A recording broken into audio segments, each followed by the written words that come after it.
Good morning, everyone. I'm Andy MacDonald, Member of Parliament for Middlesbrough and Thornaby East. I'm one of the co-chairs of the Britain-Palestine All-Party Parliamentary Group, and thank you for joining us this morning. Um, we have a debate this coming Thursday. Abdeslam Mohammed has secured a debate on the merits of a ban on trade with illegal Israeli settlements. So this is an opportunity to hear more about the efforts to implement restrictions and bans on trade with illegal settlements in other countries around the EU. So I say to my parliamentary colleagues, please make sure you put in to speak for Thursday. Um, but this session is focused on how the UK might learn from developments in other European countries that are in the process of introducing or already introduced measures relating to trading goods originating from Israeli settlements in Palestine.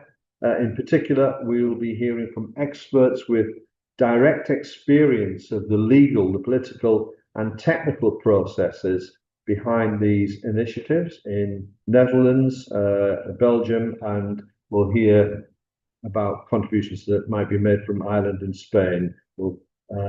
But the purpose of today's discussion is to provide parliamentarians with a clearer understanding of how such measures have been designed and taken forward elsewhere, and what lessons might be relevant for the UK as this issue continues to be considered in Parliament. As I said, this comes ahead of the parliamentary debate on settlements scheduled for this coming Thursday.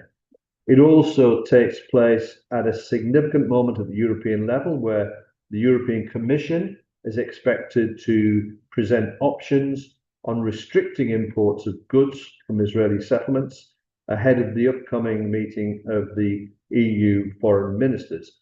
This follows sustained engagement from a number of member states calling for concrete proposals on this issue. We'll run today's session as follows. Each speaker will make a short introductory contribution of around 3 minutes, after which we'll move to a moderated Q&A, and the session will last approximately an hour. And as a reminder, there are parliamentarians, parliamentary staff, and representatives from NGOs and wider civil society joining us today. First, we'll hear from Shahad Hamouri, a legal scholar specializing in international economic law and accountability, with extensive experience advising and contributing to international legal processes, including submissions to the ICJ and UN mechanisms. We'll then hear from Gerard Jonkman, who has long worked on issues relating to Israeli settlements, state obligations under international law, and policy approaches to ensuring that the governments and institutions don't contribute to settlement activity, drawing on extensive Dutch and European policy engagement. Thereafter, we'll hear from Willem Staes, who's been closely involved in Belgian parliamentary and policy discussions on import restrictions relating to settlement products, who also co-founded Don't Buy Into Occupation, the coalition, bringing together civil society organizations across Europe and Palestine. We'll then hear from Jessica Stover, who leads on strategic litigation focused on corporate accountability in complex contexts, who has recently authored analysis on Israeli settlement agricultural exports to the EU. And then Joe may be wrapping up to tell us a little bit about contributions from other jurisdictions. And after those presentations, we'll move to questions and discussions. So without further ado, I won't dwell on biopics, but simply to hand over to our first speaker, Dr. Shahad Hamouri. A very warm welcome, and the floor is yours. Thank you very much, dear Andy, and good morning, dear parliamentarians, dear colleagues, as well as everyone attending. The subject matter of today's discussion actually goes far beyond the context of Israel, in the sense that what is currently happening, or the magnitude of the violation of international law through the UK's policy of still facilitating trade with the settlements, is indeed a threat to the integrity of the whole international legal system. It goes short from saying that at the moment this system is currently under a big threat, and the UK's blatant violation of that system is indeed one other nail in the coffin. The UK's obligations go far beyond trade with the settlements, and I was indeed quite struck by the minimal level of the obligations that the UK is still discussing. The international legal system is blatantly clear when it comes to speaking about trade with the settlements in the occupied territories of Palestine.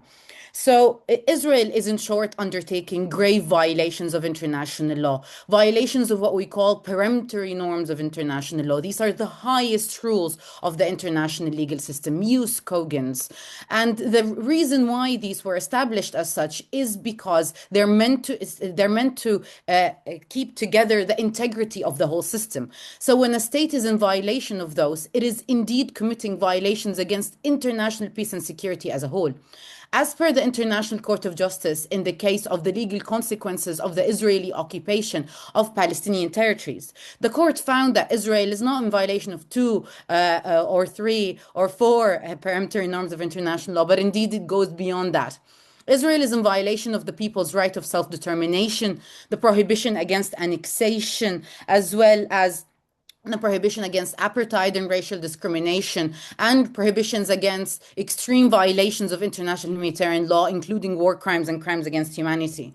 These are indeed the most, we could say very clearly, the most blatant violations of international law, and I could clearly say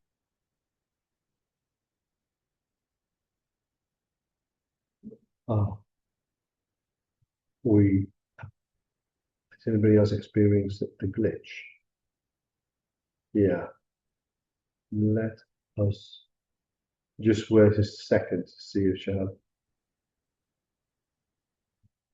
Well, look, I think whilst we've got that interruption, I wonder if we could then just quickly move to Gerard, and we'll come back to Shahad as and when we re-establish contact. Is that okay, Gerard? Could you just take it up for us from here?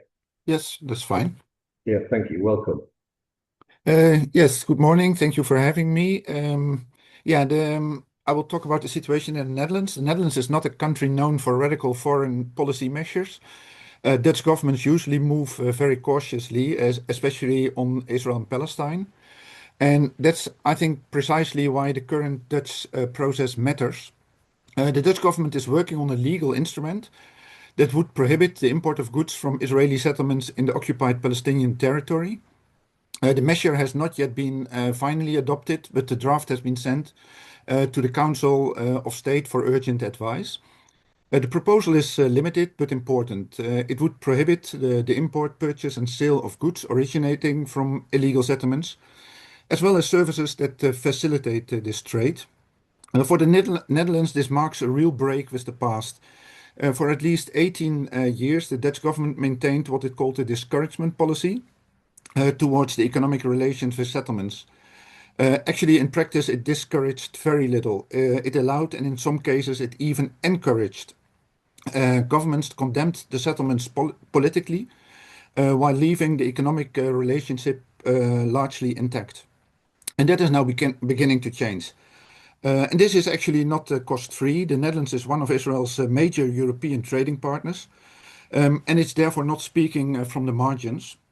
It is a country with substantial economic ties to Israel and has something to lose. That matters because it shows that economic interests are not an excuse for failing to uphold international law. In the meantime, Dutch Parliament has already gone further than this proposal on or this implementation of this law. On 11 of June 2026, 105 out of 150 MPs supported a motion calling on the government to take the lead in Europe towards an EU-wide ban on trade with illegal Israeli settlements. This was not a narrow left-wing vote, it was a broad parliamentary majority. That vote shows that the settlement trade ban is no longer a marginal or unrealistic demand. It's becoming a mainstream response to a fundamental violation of international law. So for the UK, the Dutch example offers a clear path forward. This is not about boycotting Israel. It's about drawing a clear legal and moral line between Israel and the settlements built on occupied land. The UK already recognizes that distinction, like the Netherlands. And the next step is to give that distinction legal meaning. If a government says that settlements are illegal, it cannot continue to leave companies free to profit from them. So the legal case is clear, and that had been mentioned before as well. On its advisory opinion of July 2024, the International Court of Justice confirmed that Israel's continued presence in the occupied Palestinian territory is unlawful. And it also confirmed that third states must not recognize or assist in maintaining this unlawful situation. A ban on settlement trade is therefore not merely symbolic, it's a measure of legal compliance. But it's also about humanity. Settlement expansion is accelerating, settler violence has increased dramatically, entire Palestinian communities are being forced from their land, homes are demolished, farmland is seized, roads are blocked, and daily life is made impossible. By refusing to act, European governments are not remaining neutral. They are allowing the settlement project to grow. They are contributing to further violations of international law and to further injustice. Millions of Palestinians live in the West Bank. They are not going to disappear. They cannot be wished away, transferred away, or surrounded indefinitely by ever more and ever larger settlements. That is not a solution. It's a recipe for permanent dispossession, permanent conflict, and permanent inequality. Okay, about the law. There will, of course, be practical complications. There will be questions about customs, origin, enforcement, and circumvention. But complications are not a reason to do nothing. They are not a reason to ignore international law.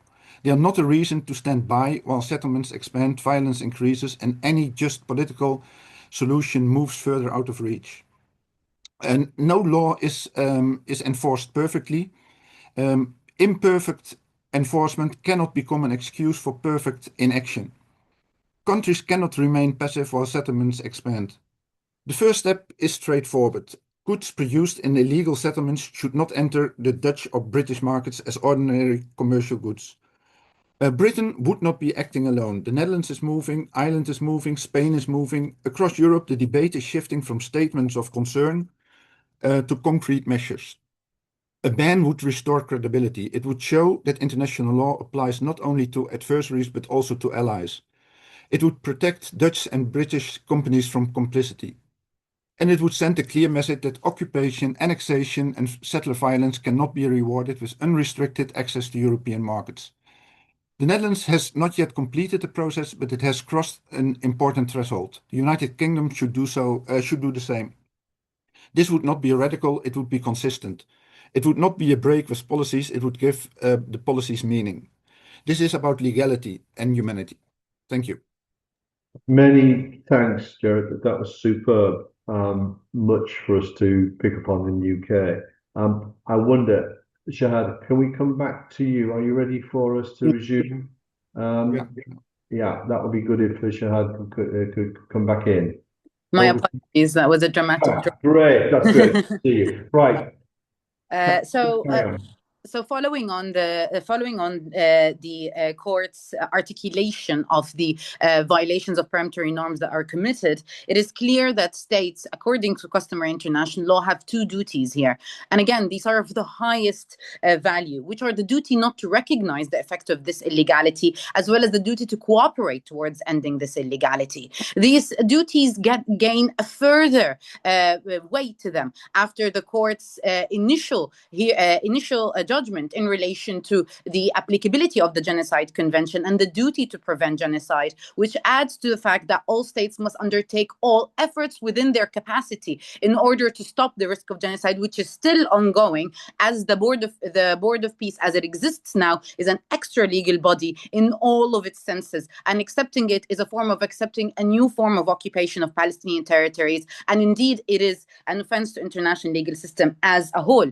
What I'm trying to say here is is that the obligation extends far beyond the settlements and indeed extends to engagement with the whole of the Israeli war economy, in the sense that the Israeli war economy is currently facilitating systematic violations and deeply integrated within Israel's engagement as a war state and of its own, being a very small state that is seeking to violate not only Palestinian right of self-determination, but Lebanese Palestinian right of self-determination, as well as Syrian, across the whole region. So when we argue for a ban on trade with the settlements, we are arguing for not only the bare minimum, but beyond that. And indeed, by taking the decision to overlook this, we are putting the whole of the system in that, and indeed the United Kingdom has already crossed the threshold of complicity established in the Nuremberg trials.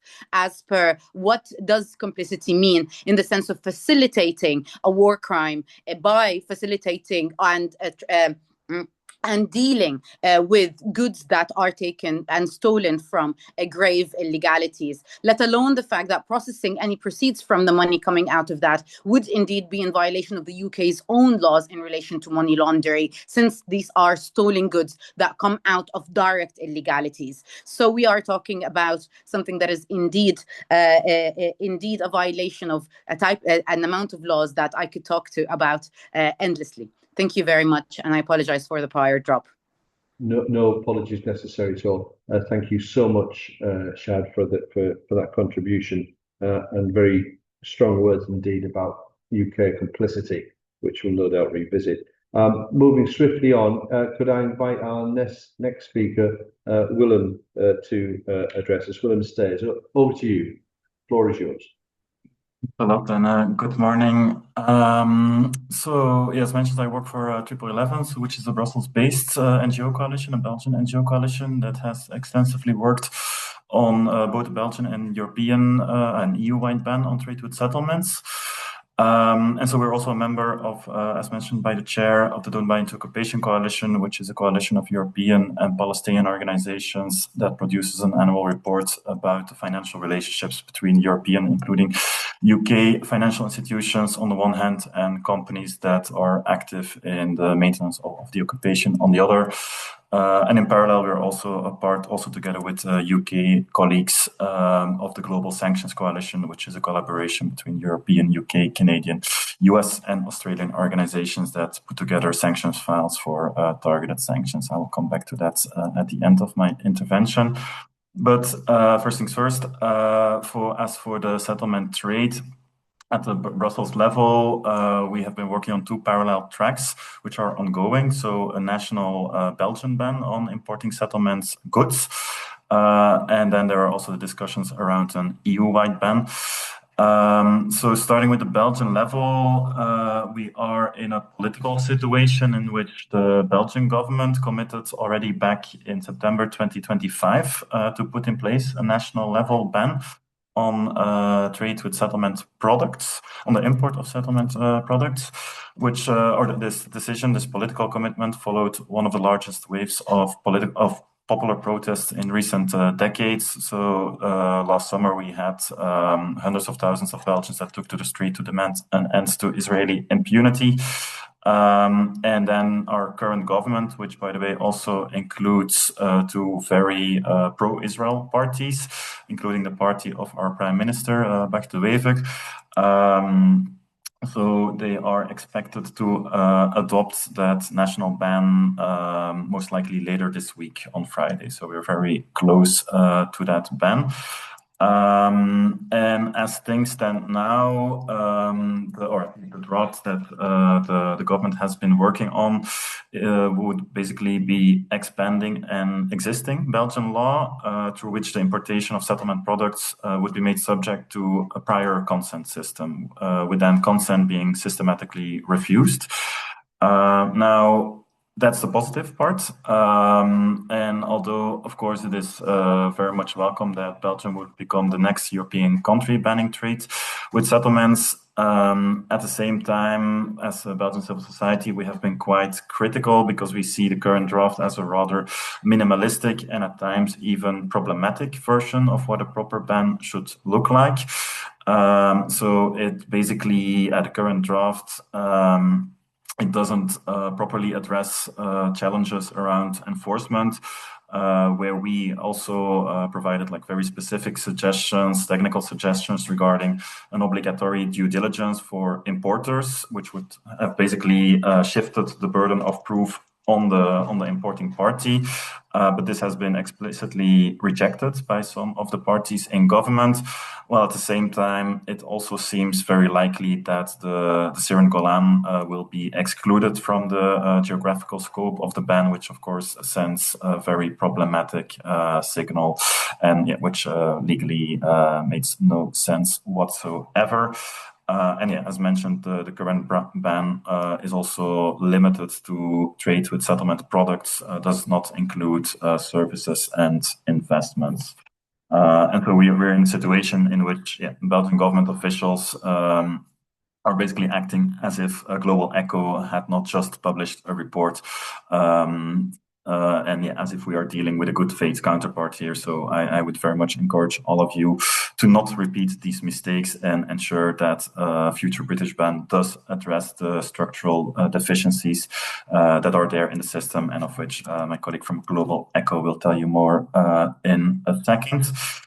Now, turning to the EU level briefly, there's also some movement there. So we had Foreign Affairs Council, so the EU 27 ministers of last month, which tasked the European Commission to present concrete legislative proposals around trade with settlements to member states ahead of the next Foreign Affairs Council, which will take place on the 13th of July next week.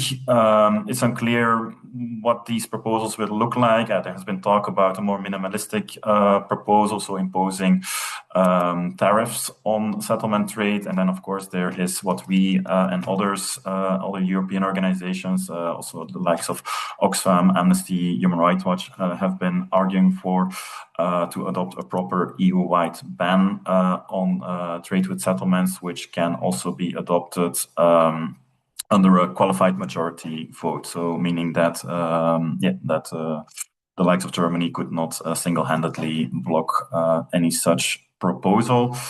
And it increasingly seems that a QMV majority could be, politically speaking, in reach, given some movements at Italian level, because you would basically need either Germany or Italy to support the proposal to reach the QMV. Maybe one last thing in closing.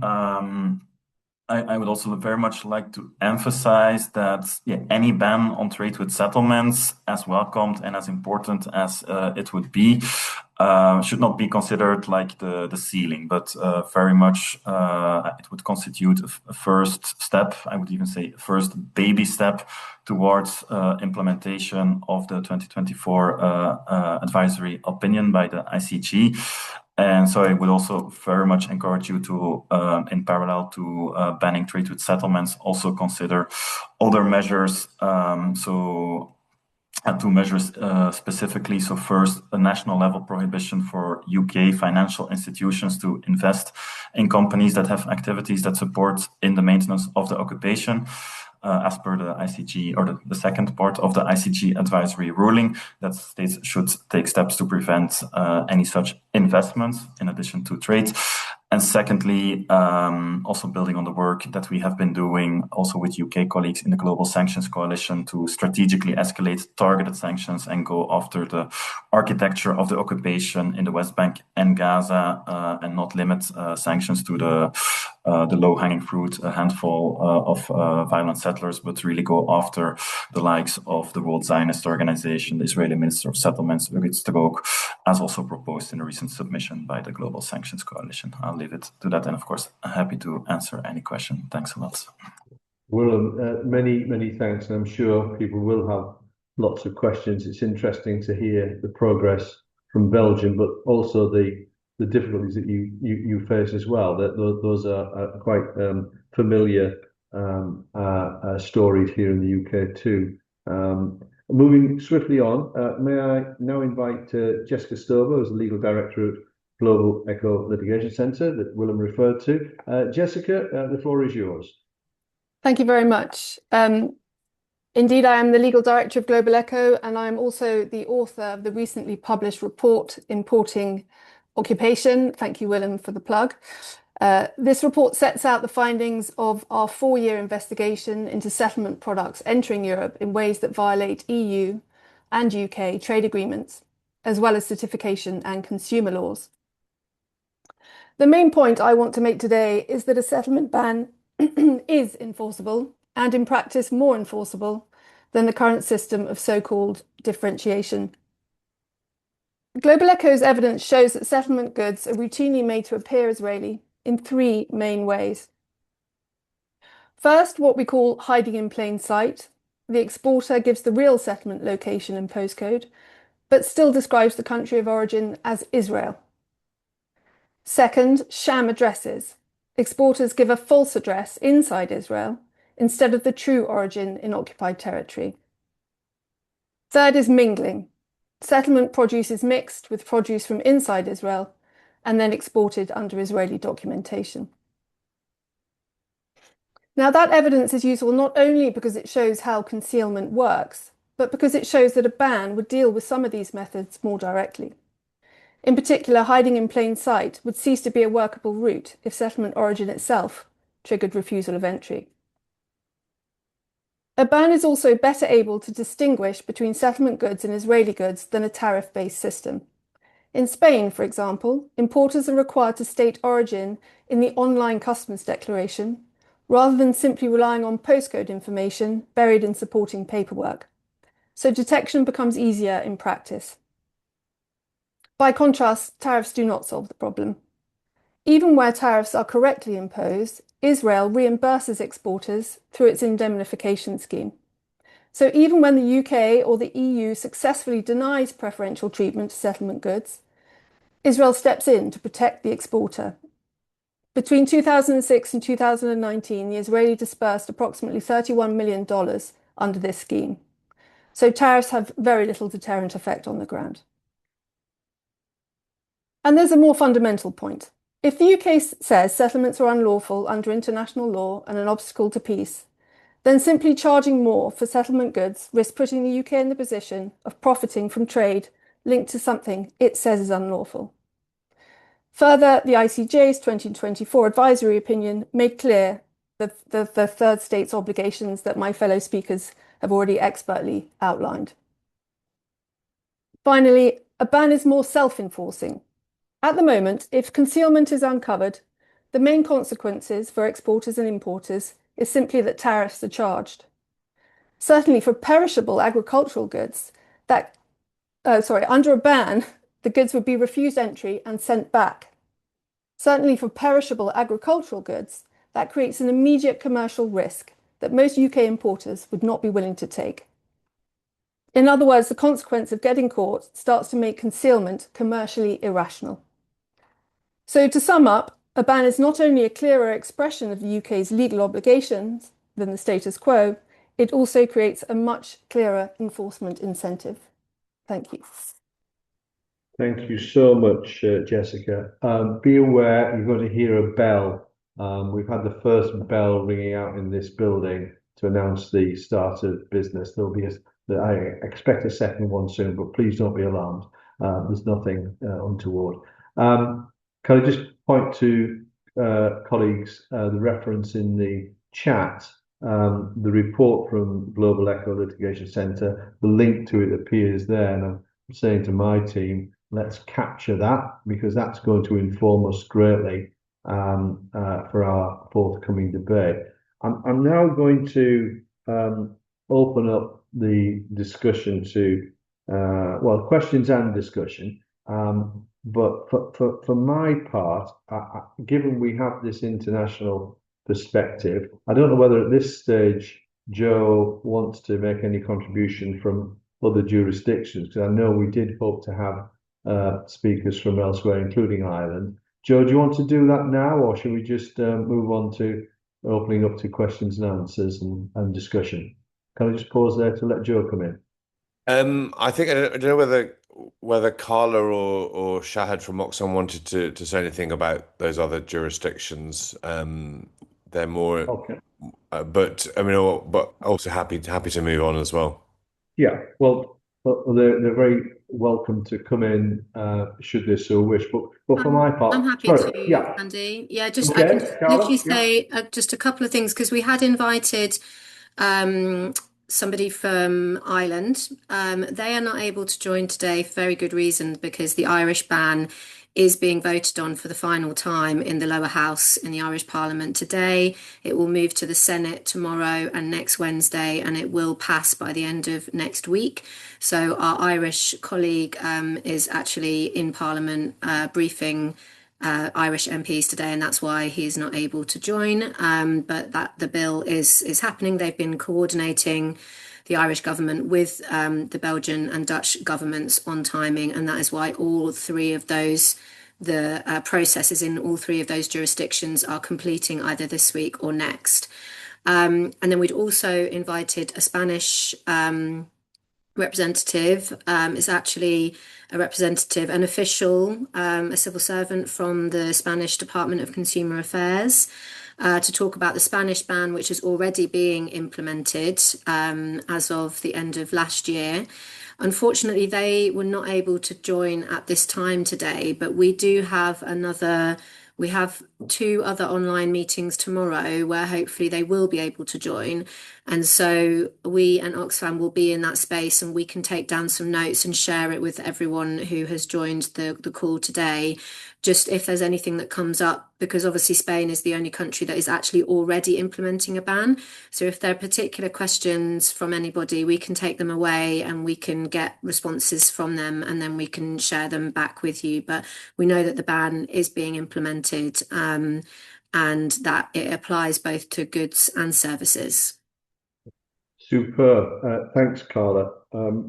What strikes me is that this sort of betrays the lie that we're peddled constantly in the United Kingdom, that we are somehow ahead of our EU partners in sanctions and with robust actions in terms of settlement goods. Given that there is so much activity this week in other jurisdictions, I think it would be incredibly useful in readiness for our own debate on Thursday. I know people will already be applying their minds to this, that people who want to participate in the debate are armed with information about where jurisdictions are up to this very week and more broadly.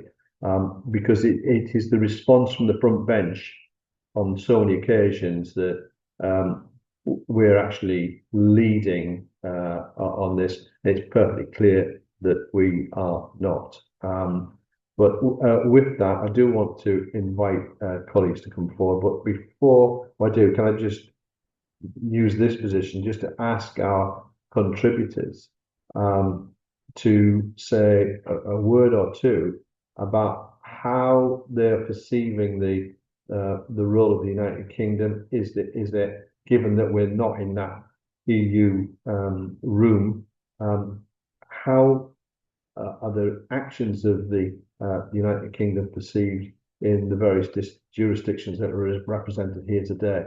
Could Jessica, Gerard, or Shahad or Willem contribute on that? I'll be quiet and let you come in.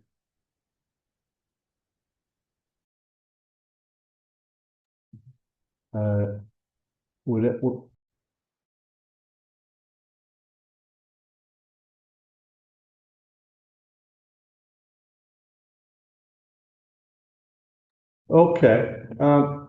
Sorry, I'll move on and just throw that open to the floor. I'm looking for people to ask their questions. I will say, just for information purposes, we have made very strenuous challenges around our own government, given it was alluded to by many of the speakers today, that we do have the power under the sanctions and anti-money laundering legislation and indeed the Proceeds of Crime Act. We had the great Israeli real estate event in our capital city just a few short weeks ago, and notwithstanding our protestations about that event even happening, it still went ahead. And the sum total of the UK government's response to that is that we send in, wait for it, the Advertising Standards Agency, as if that's going to really have people quaking in their boots. So it was a wholly inadequate response, but I'm very interested in how that whole environment of proceeds of crime and attendant criminal litigation being applied elsewhere. Do we, for example, see scope in Belgium or in Holland for prosecutions to take place with people already engaged in that sort of activity? Perhaps Willem and Gerard might be able to comment on that. Could I invite you to do so? Yeah, I agree. There are possibilities over there, and the Rights Forum, my organization, filed a criminal complaint in 2024, together with the European Legal Support Center and other organizations, among them Palestinian organizations, against Booking.com for renting apartments in occupied territory. So, yes, there are also possibilities over there. However, it is much more complicated. It's actually it took now already 2.5 years before the public prosecutor took a decision. Actually, he didn't even take a decision. We had to file another complaint to let them make a decision. There's a lot of pressure on them as well to take decisions, or better, not to take any decision. But there should be possibilities there. But I don't think that it means that we should not look also for other passes. I mean, we have to, and this is already what Willem mentioned as well, to walk different paths. So there can be indeed the criminal path. There can be informing the consumers about the products they are buying. So in these things anyway, and informing them that if they notice that there are products in shops or whatever, that they take action. So I think there's many different paths, and the criminal, the penal law is one of them. And whilst I've got you, Jared, is there any engagement with the wholesalers or the supermarkets directly in trying to persuade and educate? Is there any progress in that sphere in your jurisdiction? Yes, there is, but yeah, I mean, over there, it's we see that that only when there's a lot of pressure from the consumers that they're, I mean, there should either be legal obligations or pressure from the government or from the consumers. Otherwise, they're not going to move at all. So yes, and we are discussing with them, but it needs pressure. Yeah. Okay. Thank you. I don't know whether Willem wants to add anything to. Yeah, maybe very briefly. I think, Yeah. as far to my knowledge, there are no active such cases in Belgium. I do know that there are some Belgian NGOs that have been or still are, like, yeah, in the preparatory phase of filing such a lawsuit based on existing consumer law. But that has not been filed yet. And as for the second question, yeah, I think in the past we and other Belgian organizations have been engaging with some of the major brands in Belgium, but I think there, yeah, it was very and where we did some random checks ourselves. And then create a bit of a fuss about it, but I think that very much showed that then it was like action reaction. Then we observe, we scandalize, and they take action. But I think it very much shows that this, of course, can be no substitute in no way whatsoever for like a purposeful approach for a ban, because the products do continue to find their way into our supermarkets. Thank you. That one. Shahad would like to come back in. Yeah. Just quickly, just to say that at the moment there's an avalanche of strategic litigation in and around specifically the Israeli economy and trade with it. And I would argue that actually in the history of strategic litigation, it has never been this dense. There is a creation of new spaces of law that are specifically in relation to this. Sadly enough, what we see is that a lot of prosecutors are very, very hesitant. We have also seen this in the UK, where prosecutors could even be argued to have been politically affected with their choices, albeit sometimes very irrational decision making that is shameful to the whole of the legal industry.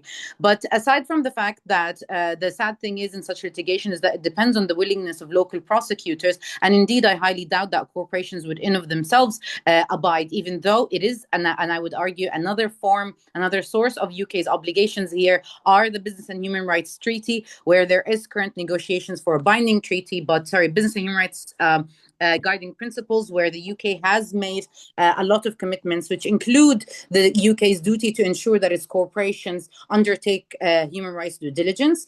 And what I wanted to say is that with the current strategic litigation movements, as well as the current changes happening on the United Nations level, I see no future for international law without a tribunal specifically for the context of Palestine. And with such a tribunal, there is very high levels and of possible complicity, specifically by UK administrators who took these decisions in violation of international law. And there is a precedent to that in relation to South Africa, with public tribunals happening to this end. And again, we expect very big tectonic changes coming forward, because it's either that we agree that the legal systems nationally and internationally fall, or we create these systems. So there is a high level of risk of complicity and litigation on an international level going forward. And there are multiple suggestions to that point that have been discussed in the General Assembly so far. That's really interesting. And presumably the ICC are at this as we speak, because we've been saying this for years in the UK Parliament, that we are at risk of being complicit, and yet that has not resonated. I would just add, just for a point of information, what myself and my co-chair, Debbie Abrams, have done.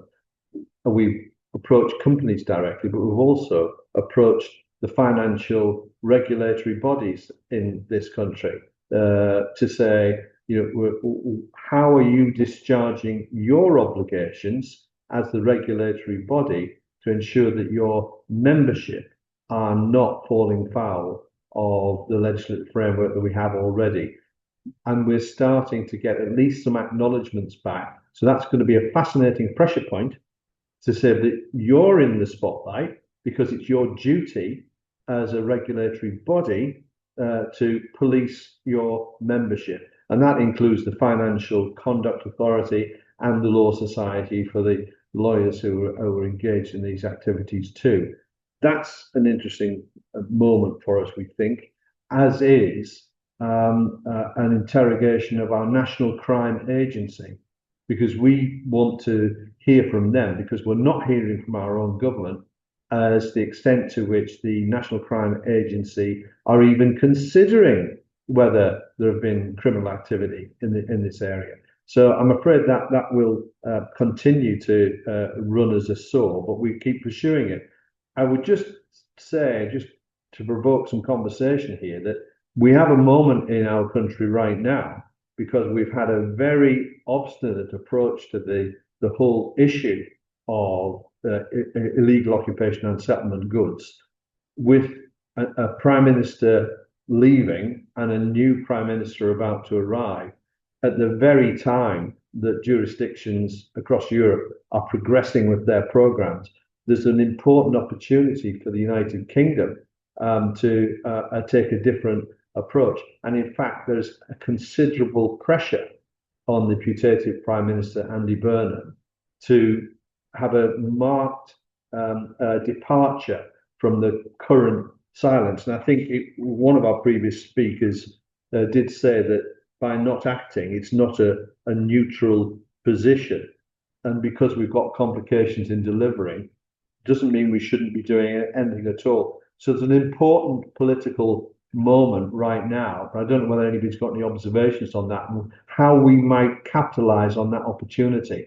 Has anybody got any thoughts on that from our speakers or elsewhere? I'm looking at hands are raised from Gerard and Shahad, but I don't know whether they're old ones or whether we have any other people wanting to come in on the point.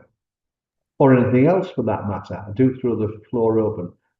I don't know, Shahad, you're there, so I don't know whether you want to comment on that. No, I just wanted to make a quick comment that in Luxembourg now there is actually currently litigation against state bodies, specifically the CSSF, for making decisions to process Israel bonds. And there the litigation is under risk to investors because they undertook so much, they put the investors at risk by facilitating these transactions. So there is also notably another path of litigation that will be opened, which is the fact that the UK government indeed is putting people at risk of themselves of being legally complicit, of violating their own obligations as investors. And I expect that this line of argumentation will be growing a lot in the next year.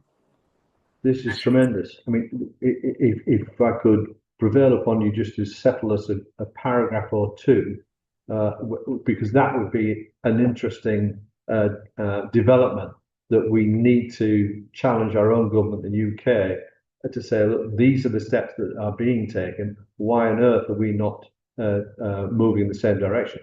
We haven't even formally responded to the ICJ advisory opinion.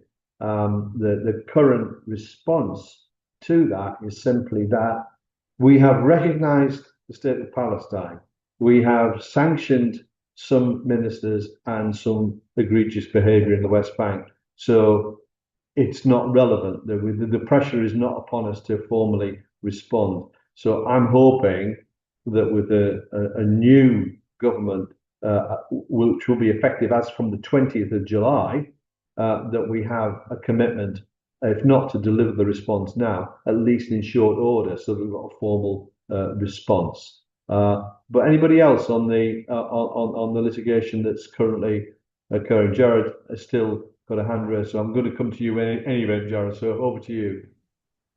Yeah, maybe it's good anyway to mention that already in 2013, the legal counsel of the Dutch Ministry of Foreign Affairs mentioned the legal responsibility of states and of companies, and so they are aware. They have been aware, and I think it's very important to mention it. And the word risk had been already mentioned. What we see in the Netherlands anyway is that making everyone, governments, but also companies, aware of the risk, the legal risk, helps.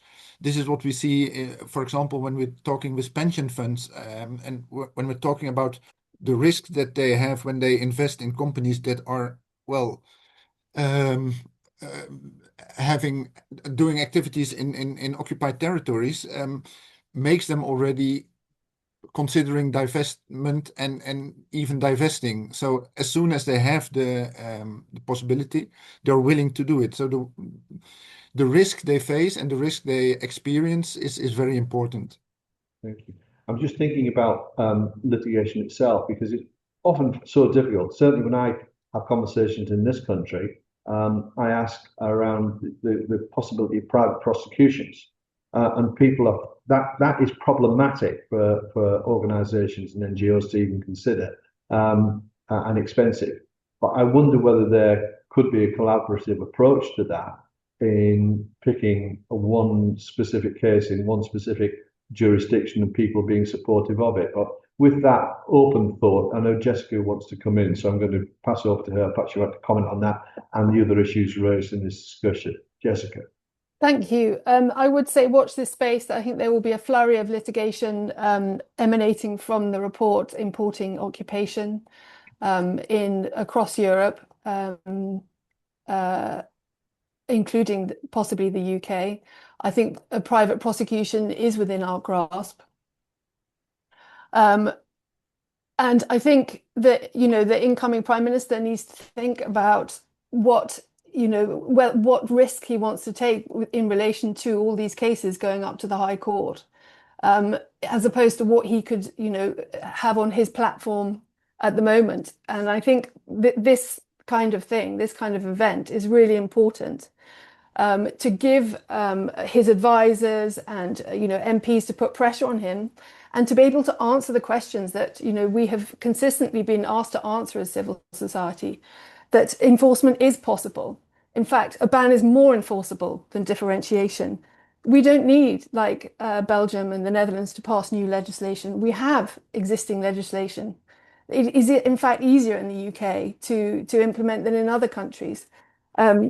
And I would going back to your first question that didn't get an answer. That from my perspective, I've been doing advocacy in Brussels, and every EU member state that is either passing, like Slovenia or Spain, or is in the process of passing, like my colleagues here and others, it puts pressure on the Commission to come up with an adequate proposal to address the violations that Shad talked about.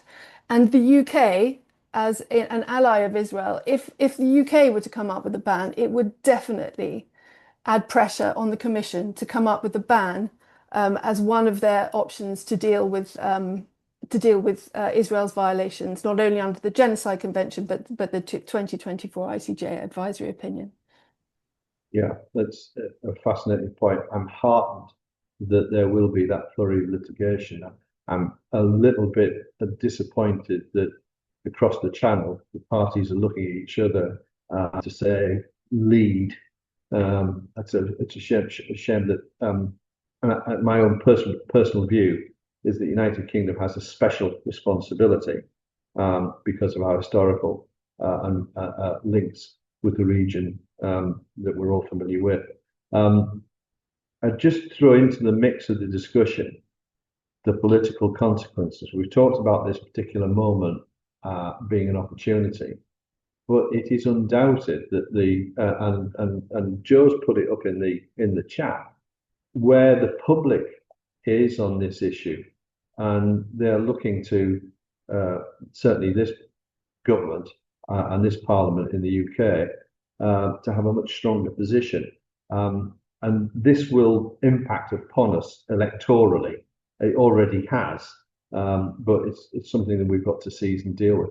I don't know how that. I was fascinated to hear. I don't know whether it was Jared or Willem that was saying. I think it was Willem that was saying that there actually the steps that were being taken in Belgium were notwithstanding that the Prime Minister himself and the parties involved were from a very pro-Israel stance. So I'm really curious about how that's playing out and the interplay between the electorate and the government across Europe, because those pressures appear to be building in the right direction. Would that be about right? Do feel free to come in, Willem or Jared. Yeah, so for the Belgian context, I don't think it would maybe be too much to say that our Prime Minister has suddenly seen the light on Palestine and Israel, but I think here it's mainly Belgian politics with a 5-party coalition government in which there were 3 out of the 5 parties that, due to the popular pressure from below last summer, that created a momentum and that really made these 3 parties to really put political capital on the issue and threaten even a government collapse. So the Prime Minister and his party had to do something, not because they had seen the light, but because the stability of the coalition was in danger. But I think it shows that, we really need parties to not only agree with certain proposals, but really be ready to invest more political capital in it. That's fascinating. Jared, is that have you got a similar experience? Yeah, actually, in the Netherlands, we do have a minority government now. They have 66 seats out of 150. But we still manage, even right-wing parties are supporting these measures now. And I think it's also because a majority of the Dutch population is asking for more measures against Israel. So, or against the violations of international law, I must say. around 70%, according to polls, around 70% of the Dutch population is asking for more measures against these violations. So the political parties are following, and we do see that pressure from the population, either through demonstrations like big red line demonstrations we have, or in the opinion polls, makes a difference and puts pressure on the political parties also to follow, and it makes it easier for the parties to implement these kind of measures if they know that they're backed by their voters, by the population. Well, thank you very much indeed. We're coming towards the end of our time. We had reserved ourselves an hour, but I want to thank everybody for their contributions. They're so qualitative and valuable to us, and it will inform us for our debate on Thursday. I'll speak to Joe offline about how we go about disseminating as much of this information as possible, because I've come away from this discussion. I'm coming away from this discussion much heartened that progress is being made in other jurisdictions, and we've got the opportunity to press even further. It's interesting that we've made no mention in our discussion about the United States, because I think there's probably a realization that we've got to look to ourselves in Europe to take the lead on these issues and be strong about it. And it's to the good that there's been a determination by this government to increase the links and improve the relationship with the European Union. That's only going to stand us in good stead. And of course, when we celebrate or try to protect the rule of law, it seems that President Trump has had a singular inability to recognize the rules-based system and how it should apply, even to the extent of interfering in the World Cup. So Willem, as a Belgian, I can happily confirm he didn't succeed. He did not succeed, and whilst I know the American people have been incredibly welcoming and were celebrating football, I'm afraid there's a little bit of justice was done, and President Trump couldn't override us. But there we are. Yeah. Well, listen. Huge thanks to all our contributors today. We'll try to take away what you've told us about today, because it's going to inform us enormously in the course of this coming week. But I hope that we have more of these conversations in the months ahead, because it's this collaborative working where we're really going to make some progress. So with that, I may take the opportunity again to thank you all for your contributions and thank you for your attendance. And we'll continue to take these arguments forward. Thank you very much for your time today, and I wish you well. Many thanks.